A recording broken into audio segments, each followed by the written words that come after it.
Welcome to Heartfelt Revenge Stories. I'm Elena, and I'm 32 years old. Last week, my mother stood up at my sister's rehearsal dinner and told 80 guests that I wasn't her real daughter. She said it with this smile on her face, right there in front of everyone, while announcing she was paying for the entire wedding with money I'd been secretly giving them for 10 years. The whole room turned to stare at me. I could feel it, their pity, their whispers, this crushing weight of public humiliation pressing down on my chest until I could barely breathe. And then, then I smiled back, because I knew something they didn't. 3 words later, my mother's face went completely white. But before I tell you what happened next, please subscribe and like this video, and listen to my story till the end, and let me know which city you're listening from. That way I can see how far my story has traveled. Now let me take you back 10 years, to the day everything began. 10 years ago, I was 22, fresh out of college with an accounting degree and this entry-level job that barely covered my rent. God, I thought I had my whole life figured out, My family looked picture perfect from the outside. Dad, Richard Montgomery, he'd been a sales director for 20 years. Mom, Diana, she was a homemaker who treated our family's reputation like it was her full-time job. And then there was my younger sister, Sophia, 18 years old, golden-haired, effortlessly charming. She'd just been accepted into this prestigious university on the East Coast. The favoritism wasn't new. It had always been there, woven into the fabric of our family like this ugly thread that nobody ever acknowledged. When I graduated college, my parents threw me a small dinner. 5 people, that's it. Mom said, "You don't like crowds anyway, Elena. You never did." I didn't argue. I never did. 2 months later, Sophia got her acceptance letter. They rented out an entire restaurant, 50 guests, a 3-tiered cake, the works. Dad gave this speech about how proud he was of his little star. I sat in the corner, clapping along with everyone else like some kind of trained seal. "Sophia needs encouragement," Mom explained when I finally asked about the difference. "She's young, she needs support. You've always been able to take care of yourself." I told myself she was right. Sophia was the baby. She needed more attention. I was the older sister, steady, reliable, invisible. That was my role, and I played it perfectly. I had no idea that in just a few weeks, my father would call me with news that would change absolutely everything, news that would turn me from the invisible daughter into something else entirely, something they would spend the next decade pretending didn't exist. The second sign came a week before that phone call. I was visiting home for Sunday dinner when I overheard Mom and Dad in the kitchen. They were planning to buy Sophia a car. Not just any car, a brand new Honda Civic for her to drive at college. "She can't be taking buses," Mom said, her voice all scandalized. "What would people think?" I thought about my own commute, 2 hours each way on public transit, crowded buses, late-night walks from the station to my apartment in neighborhoods that made my skin crawl. No one had ever worried about what people thought of that. I didn't say anything. I never did. Swallow it down, Alina. Keep the peace. That Thursday night, my phone rang at 11 p.m. Dad's number flashed on the screen. His voice was different, smaller, almost trembling. "Dad, I need to talk to you, but you can't tell anyone, especially not Sophia." My father was a proud man. In 30 years, I'd never heard him sound like this. "Dad, what's wrong?" A long pause, then, "I lost my job, Alina, 3 weeks ago, and our retirement fund. It's almost gone. Bad investments. I thought I could fix it, but..." His voice cracked. My father, the man who never showed weakness, who lectured us about financial responsibility, who looked down on anyone who couldn't handle their own affairs. He was calling his invisible daughter in the middle of the night, begging for help. "What do you need?" I asked, my heart pounding. "Just don't tell your mother I called. She's already so stressed, and Sophia has school to focus on." Even then, even in crisis, I was the one they could burden without guilt. What he said next would reshape our relationship forever, though I didn't know whether it would break us or bind us. Dad laid it all out over the next hour. He'd been let go without warning, corporate restructuring they called it. At 55, no one was hiring. He'd sent out dozens of applications. Nothing. Silence. Rejection. The retirement fund was worse. Years ago, he'd moved most of it into what a friend called a sure thing. The sure thing collapsed. What was supposed to be their safety net had shrunk to almost nothing. "We're 3 months behind the mortgage," he admitted, his voice breaking. "If we miss another payment, Elena, we could lose the house." The next day, Mom called. Her voice was thick with tears, all dramatic and desperate. "Elena, your father told me he spoke to you. I know we shouldn't ask, but you're the only one who can help. Sophia's still in school, she can't work, and we can't tell anyone about this. You understand, don't you?" I understood. I always understood. "What do you need me to do?" "Just a little help each month until your father finds something. We'll pay you back, of course." But then her voice dropped. "But Elena, no one can know. Not Sophia, not your aunts, not anyone. We can't have people thinking this family is struggling." I was making $52,000 a year. After rent, utilities, and student loans, I had maybe $800 left each month. They were asking for $2,500. I said yes anyway. Of course I did. "You're such a good daughter," Mom whispered. "The best. We'll never forget this. Never." I set up an automatic transfer that week. Every month, $2,500 would flow from my account straight into their retirement fund. I picked up overtime shifts, canceled my gym membership, stopped eating out, stopped living, really. It was supposed to be temporary. It wasn't. Let me tell you what 10 years of temporary looks like. I worked 60-hour weeks. I climbed from junior accountant to senior accountant to accounting manager to chief financial officer at this mid-sized pharmaceutical company. Every promotion meant a bigger paycheck and a bigger transfer to my parents. I lived in the same tiny studio apartment for 7 years. No vacations, no new furniture.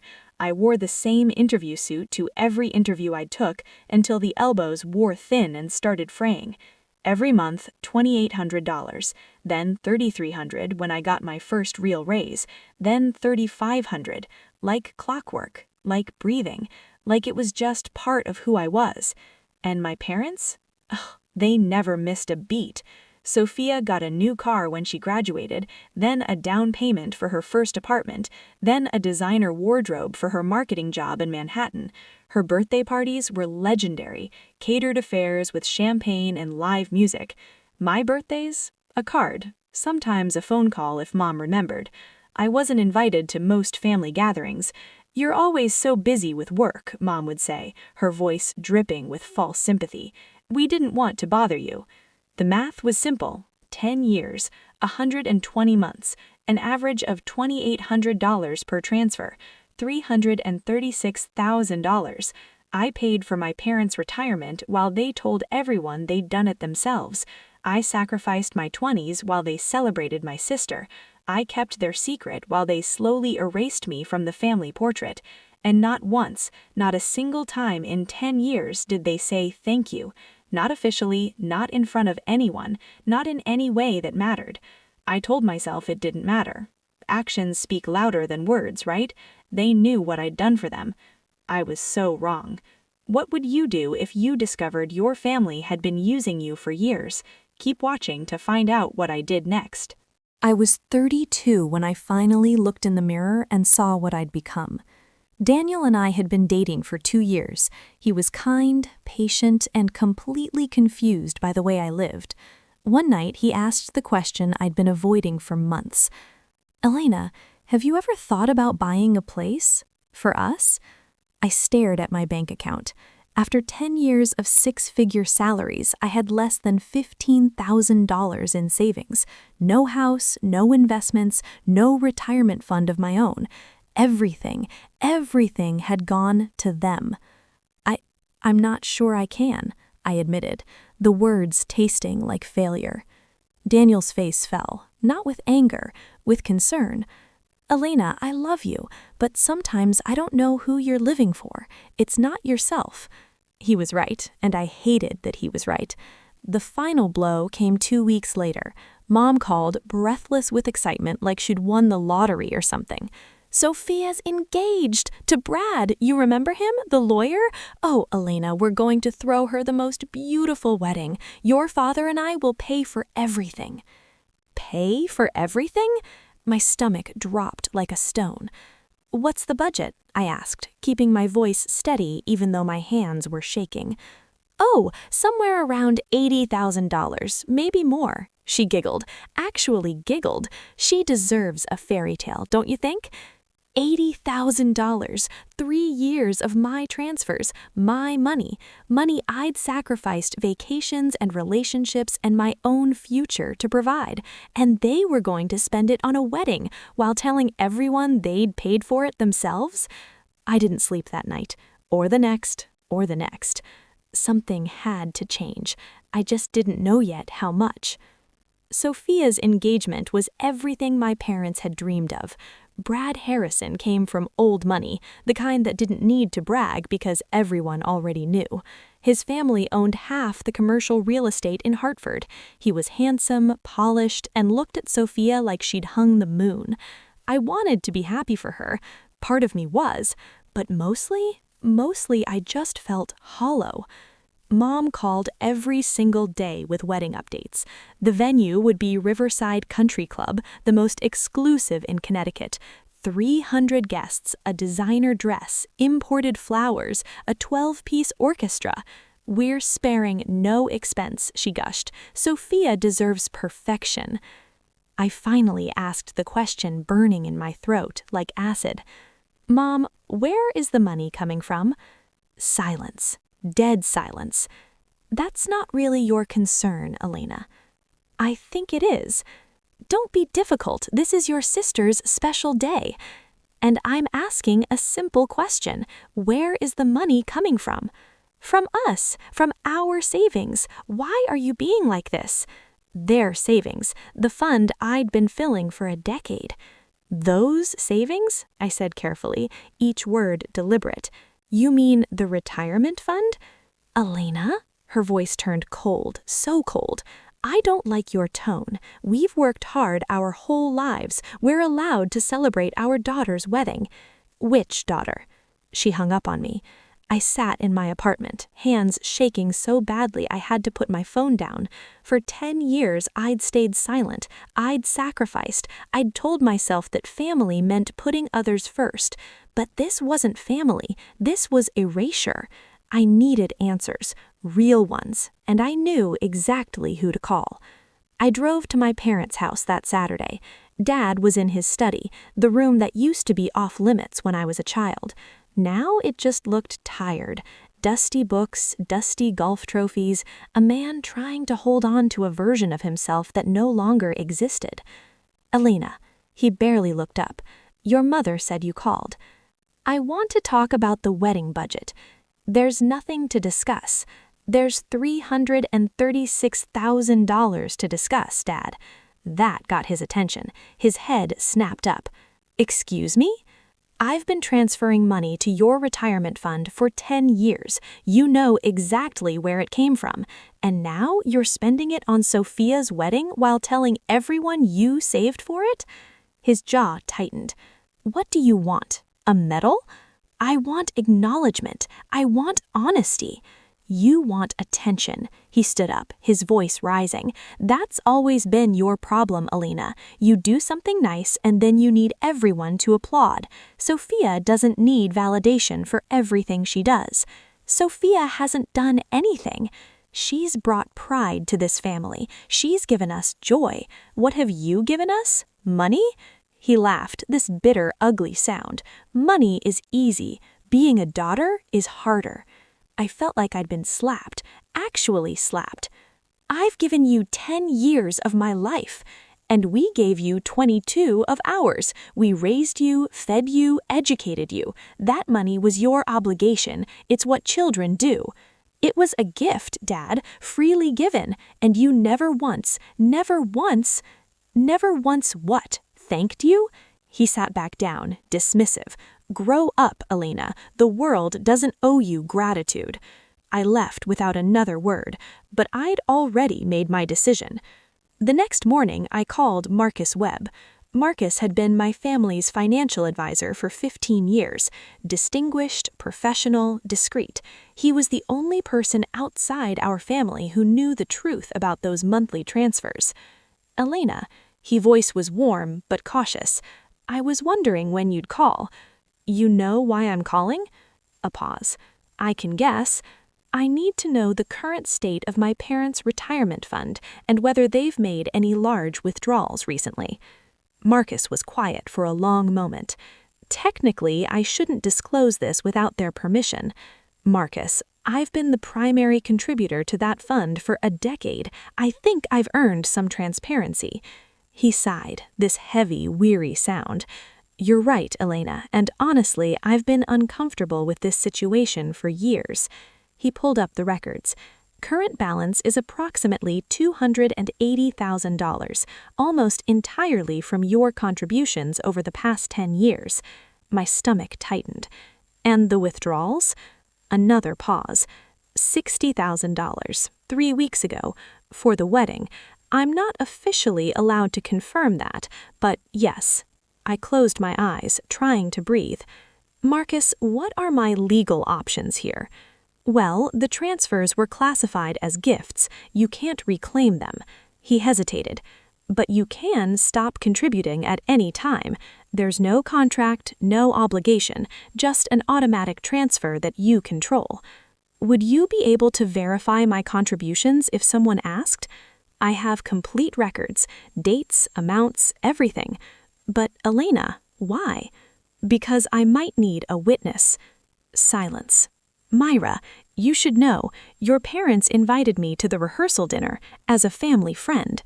The pieces clicked together like a puzzle I should have seen years ago. Thank you, Marcus. I'll see you there.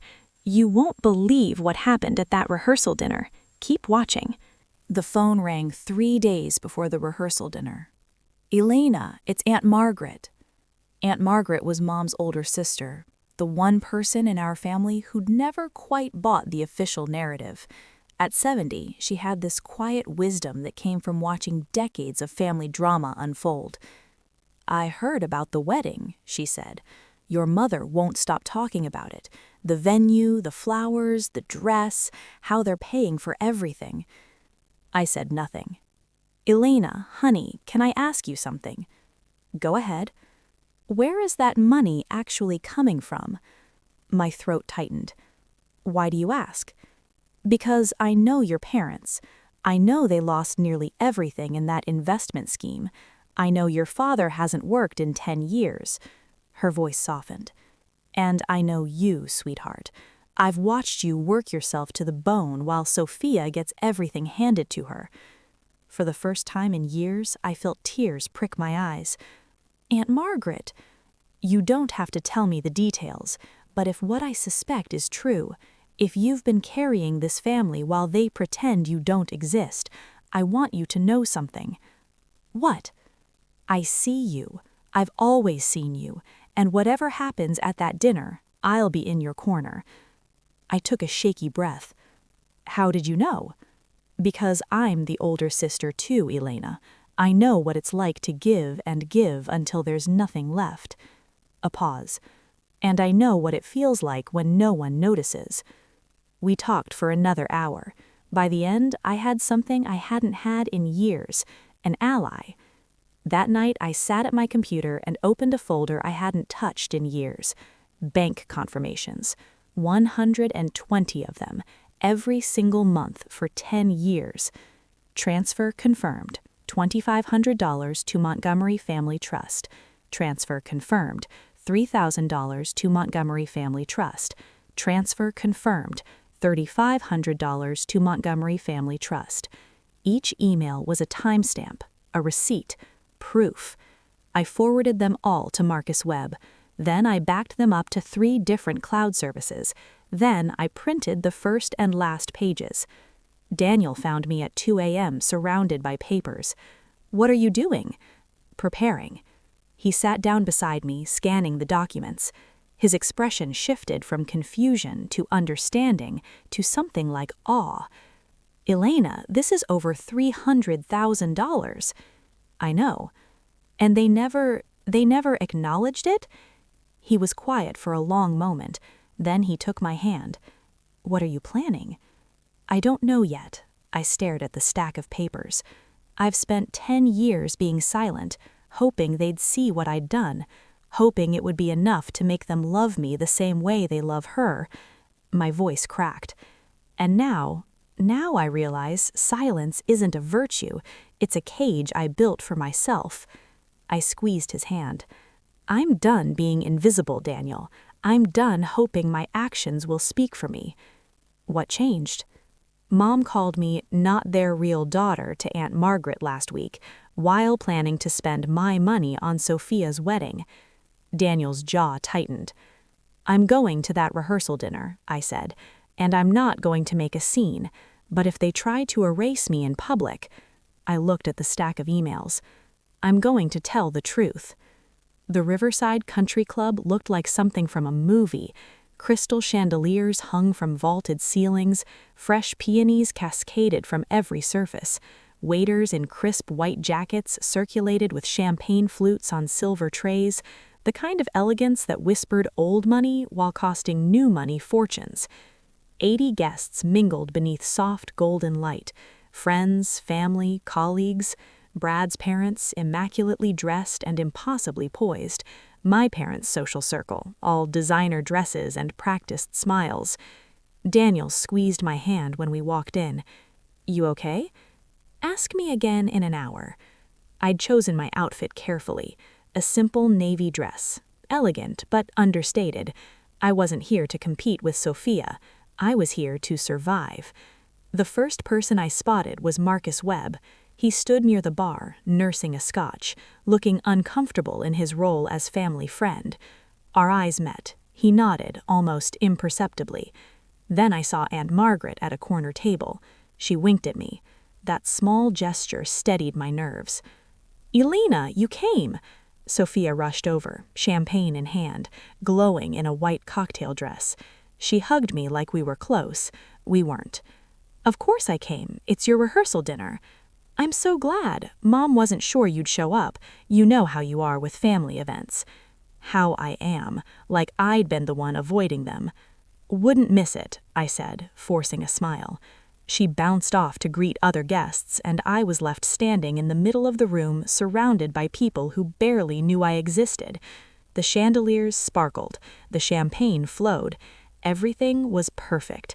I had no idea that in less than 30 minutes, perfection would shatter. Stay with me. What happens next will shock you. The clinking of a glass cut through the chatter like a knife. My father stood at the head table, champagne raised, my mother beside him in a silk dress that probably cost more than my first car.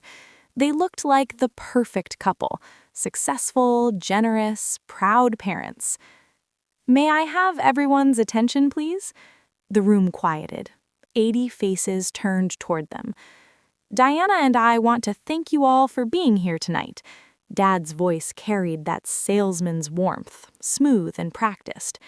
28 years ago, we were blessed with a daughter who has brought nothing but joy into our lives. I felt Daniel's hand find mine under the table. Sophia, Dad continued, you've made us prouder than we ever imagined. And Brad, he nodded toward the groom-to-be, we couldn't have asked for a better man to join our family. Polite applause. Brad smiled modestly. Then my mother took over.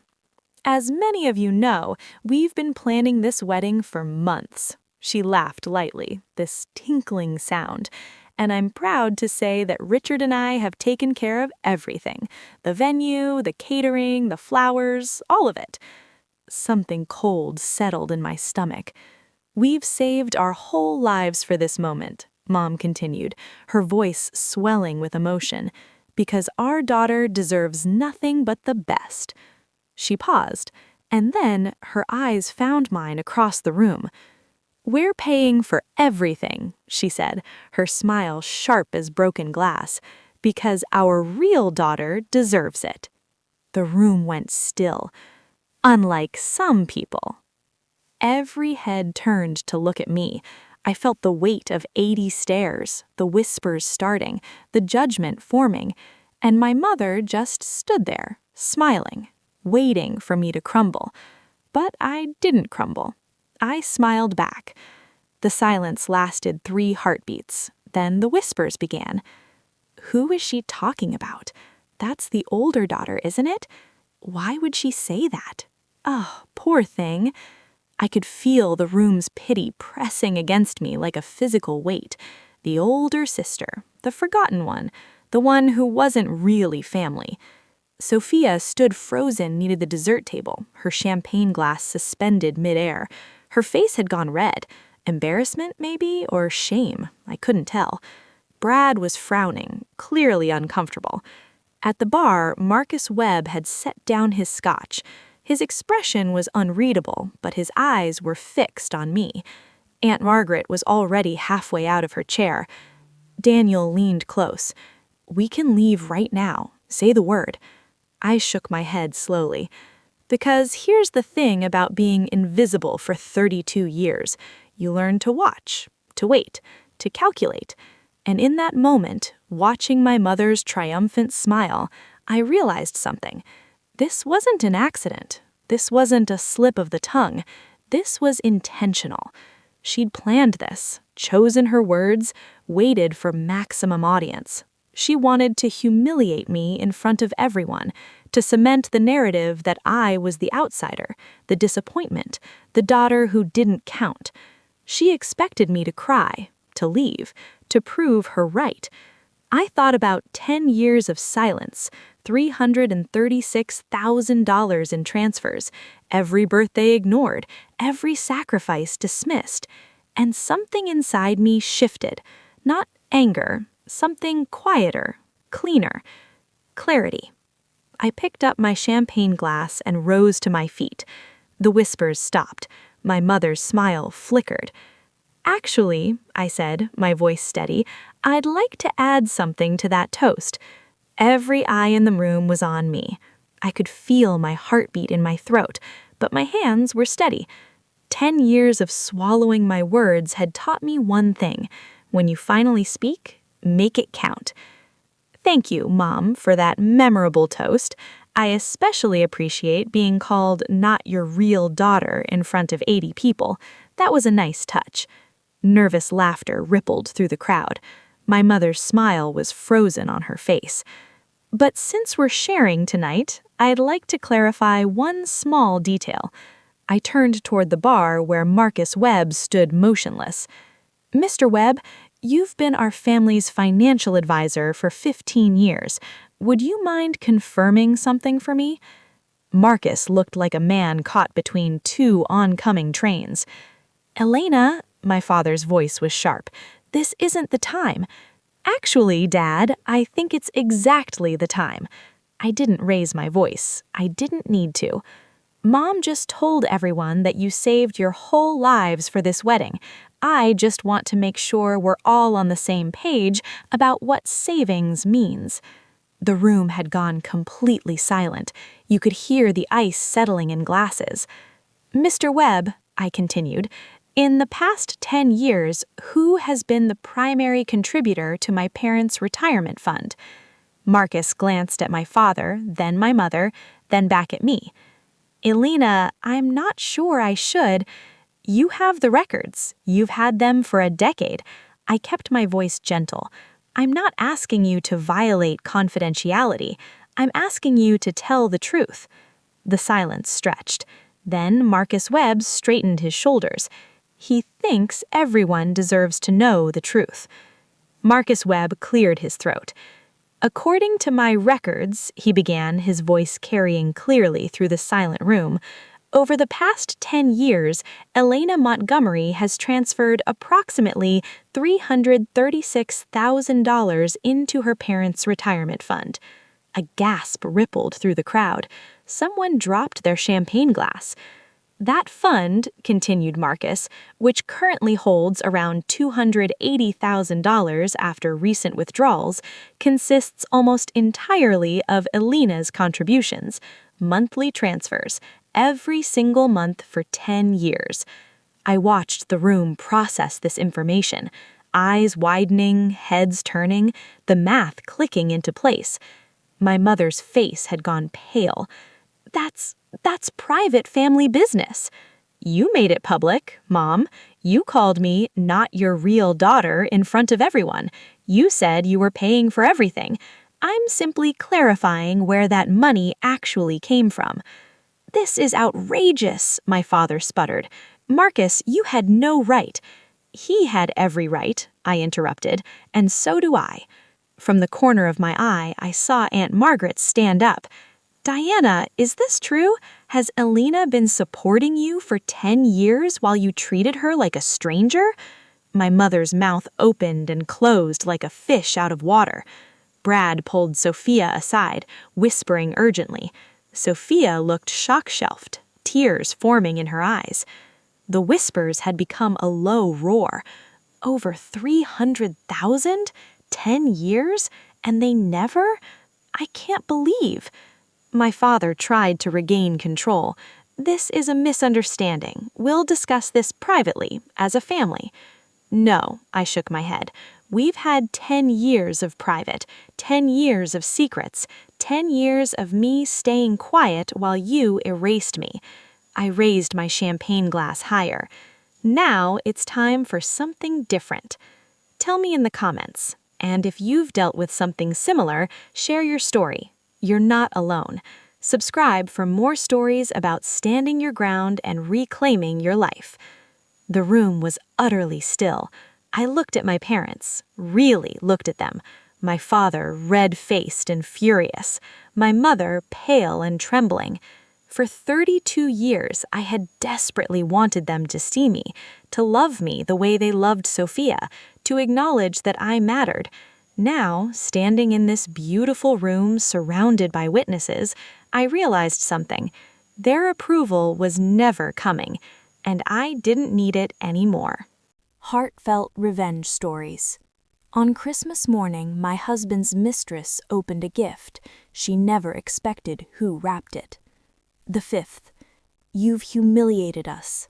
The 10th, if you don't call back, don't bother coming to the wedding. The 15th, I always knew you were jealous of Sophia. I turned off my phone. Mid-morning, a different name appeared on Daniel's screen. Sophia. Should I answer? He asked. I nodded. He put it on speaker. Elena, it's Sophia. Her voice was thick with tears. I know you're probably not answering your phone. I needed to ask. Ask what? Is my wedding ruined? Is it all going to fall apart because of... She stopped. I'm sorry. That sounds selfish. It's okay. It is your wedding. But Brad says he still wants to marry me. He says his family will help if needed. He says... She took a shaky breath. He says I should have known something was wrong, that I should have asked questions. I closed my eyes. Sophia, your wedding isn't ruined. Brad loves you. But yes, things are going to change. Mom and Dad won't be able to pay for everything they promised. Silence. Elena, do you hate me? The question hung in the air. No, I said finally. I don't hate you. I'm just done pretending that everything was fair. An email notification pinged on my laptop. From Marcus Webb. Transfer terminated as requested. Confirmation attached. It was really over. The fallout spread faster than I expected. Within a week, the story had circulated through my parents' entire social circle. 80 people had witnessed the confrontation. 80 people went home and told their spouses, their friends, their book clubs and golf buddies. Aunt Margaret called me with updates. Your father got cornered at the country club yesterday, she said. Frank Miller, his old golf partner, asked him point blank, you let your daughter support you for 10 years and still treated her like that? I didn't feel triumph, just exhaustion. What did he say? Tried to explain it away, said you were exaggerating, said families help each other. She paused. Frank didn't buy it. Neither did anyone else. My mother apparently became the subject of whispers at her women's club, the same women she'd spent years impressing with stories of her successful family were now looking at her differently. Did you hear about the Montgomery situation? I always thought something was off. Poor Elena, all those years. 2 weeks before the wedding, my parents made their announcement. The reception was being scaled down. 300 guests became 100. The 12-piece orchestra became a DJ. The imported flowers became local arrangements. Brad's family quietly covered the difference. Sophia called me after. Mom told everyone it's because of unexpected changes. Her voice was small. Brad's parents know the truth. They were not impressed. I'm sorry, Sophia. Don't be. She hesitated. Brad said something to me last night. He said, if your sister could do all that for your parents with no recognition, imagine how loyal she'd be to people who actually appreciated her. A lump formed in my throat. He sounds like a good man. He is. Pause. And Elena, I'm starting to understand. 3 months later, I opened a savings account. It sounds small, but it wasn't. For the first time in a decade, money I earned stayed with me. No automatic transfers, no silent sacrifices, just mine. Daniel and I started looking at apartments together, real ones, with room for a future. Every listing we toured felt like a door opening. At work, the stress that had lived in my shoulders for years began to ease. I got a promotion. CFO now, officially, and I actually celebrated it. Dinner at a nice restaurant, champagne, Daniel across the table telling me he was proud. I started therapy. That was harder than I expected. Unpacking 32 years of feeling invisible doesn't happen in 1 session, or 10, but slowly I began to understand patterns I'd never seen before. You developed what's called a fawn response. When you sensed potential rejection, you tried to prevent it by being useful, by being needed. And that's why I gave them everything? You weren't buying their love, Elena. You were trying to earn your place in the family. But here's the thing. Your place shouldn't require payment. I thought about that a lot in the weeks that followed. Aunt Margaret became my closest family connection. Weekly phone calls, monthly brunches. She told me stories about my mother as a young woman, not to excuse her, but to help me understand. Diana was always terrified of how things looked. Our parents were the same way. She learned that appearance was everything, and when reality didn't match the image, she shrugged sadly. She just denied reality. It didn't make it okay, but it helped me stop asking myself what I'd done wrong. The answer was nothing. I'd done nothing wrong. Sophia's wedding was smaller than planned, but it was beautiful. I went, not for my parents, I barely spoke to them, but for Sophia, because she was my sister and because she was finally starting to see me.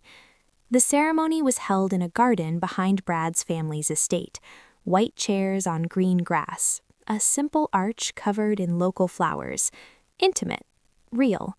I sat in the back with Daniel, wearing a dress I'd bought for myself. For the first time in years, I'd chosen something beautiful just because I wanted to. Aunt Margaret was 2 rows ahead, shooting me encouraging smiles. When Sophia walked down the aisle, she looked radiant, and when her eyes found mine, she paused, just for a second, and mouthed 2 words. "Thank you." I nodded. At the reception, my parents kept their distance. We exchanged polite words, nothing more. My mother looked older than she had 3 months ago. My father seemed diminished somehow, smaller in his expensive suit. Before I left, my mother approached me. "Elena," her voice was strained, do you still love us?" I considered the question. Really considered it. "Yes," I said finally, "I do." Hope flickered in her eyes. "But I love myself more now, and that means I can't keep being the person who gives everything while getting nothing back. We could change. Maybe. I touched her arm gently. But that's not my responsibility anymore. You have to want to change, not because I stopped paying, but because you realize what you did was wrong. She didn't have an answer to that. I found Sophia before leaving and handed her an envelope. It's not money, I said. It's a letter. Read it when you're ready. She hugged me, really hugged me for the first time since we were children. It felt like a beginning. 6 months later, Daniel and I moved into our first apartment together. It wasn't huge, 2 bedrooms, a small balcony, a kitchen where we kept bumping into each other, but it was ours, paid for with my money I'd earned and kept. The first night, we sat on the balcony with takeout and cheap wine, looking at the city lights. Regrets? Daniel asked. I thought about it, really thought about it, only that I waited so long. My relationship with my parents became what it needed to be, distant but not hostile. I called on holidays, visited occasionally, but the easy access was gone, and so was the expectation that I would fix everything. They had to adjust, sell the big house, move into a smaller condo, learn to live within their means. My mother complained about it to anyone who would listen, but fewer people were listening these days. Sophia and I grew closer. She read my letter and cried for an hour. Then she called me and we talked, really talked, for the first time in our lives. I was so blind, she said. I'm so sorry. I didn't know. I should have asked. I should have seen. Maybe, but we can't change the past. We can only choose what comes next. I look in the mirror these days and finally recognize the person staring back. Not invisible, not the forgotten daughter, not the one who gives until there's nothing left. Just Elena, 32 years old, figuring it out. And you know what? That's enough. It was always enough. I just had to stop waiting for someone else to tell me so. After everything settled, I spent a lot of time thinking about why. Why did my parents treat me that way? Were they evil, cruel, monsters? My therapist helped me understand something important. People aren't usually villains in their own story. They're just people, shaped by their own fears and wounds. My father lost his job at 55. For a man who built his entire identity as being a provider, that was devastating. He couldn't handle depending on his invisible daughter, so he rewrote the narrative. I became obligation, not sacrifice. My support became duty, not generosity. It was easier to admit he needed help. My mother was more complicated. She'd grown up in a household where appearance was everything. When I was born, premature and sick, I think some part of her resented me for disrupting her perfect family image. Sophia came later, healthy, beautiful, easy, the daughter she'd imagined having. Admitting what she'd done to me would mean admitting she'd been wrong for 30 years. Easier to deny, easier to pretend. None of this excuses them. Understanding isn't the same as forgiving, but it helped me stop asking the question that had haunted me my whole life. What did I do wrong? The answer, I finally realized, was nothing. I didn't do anything wrong. I was born to people who weren't equipped to love me the way I needed. That was their failure, not mine. And staying silent, giving endlessly, hoping they'd eventually see me, that was me trying to fix something that was never my responsibility to fix. You can't earn love from people who don't know how to give it, but you can learn to give it to yourself. That's the lesson I wish I'd learned 10 years earlier. So what about me? What was my mistake? I think I believed that if I just gave enough, loved enough, sacrificed enough, I could finally earn my place at the table, that actions would speak louder than words, that someday, somehow, they'd look at me and see what I'd done. That was my weakness, and they exploited it. Maybe not consciously, but consistently. I was terrified of being abandoned, of being confirmed as unlovable, so I made myself indispensable instead. I thought being needed was the same as being wanted. It wasn't. If you're watching this and something resonates, if you recognize yourself in my story, I want to tell you something. You don't have to burn yourself down to keep others warm. Your worth isn't measured by what you sacrifice.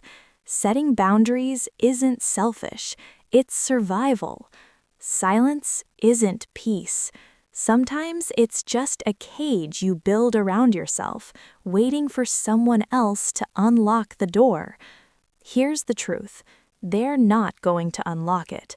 You have to do it yourself. And it will hurt. Walking away from people you love, even when they're hurting you, that hurts. Choosing yourself when you've spent your whole life choosing everyone else, that hurts too. But staying hurts more. I know because I did it for 10 years. So if you're in that place right now, wondering whether you deserve better, let me answer that for you. Yes, you do. Not because I say so, but because it's true. And the moment you start believing it, really believing it, everything changes. I'm not angry at my parents anymore. I'm not trying to punish them. I'm just, finally, for the first time in my life, putting myself first. It's not revenge. It's healing. And I'm just getting started. Thank you for staying until the end. If this story touched you in any way, I'd love to hear from you. Drop a comment. Share your own experience. I read every single one. If you haven't already, please like and subscribe. It means more than you know. Until next time, take care of yourself. You deserve it.